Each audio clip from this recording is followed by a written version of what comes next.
ಅಂದ್ರೆ ಏಳು ಪ್ರಕಾಶಿಸು.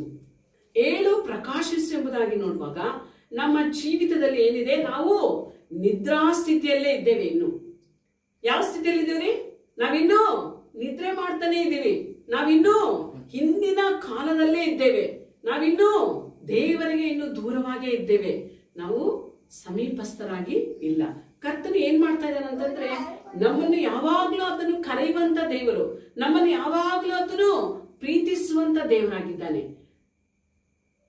ಆದ್ರೆ ಈ ಸಮಯದಲ್ಲಿ ಏನ್ ಹೇಳ್ತಾ ಇದ್ದಾನೆ? ಏಳು ಪ್ರಕಾಶಿಸು.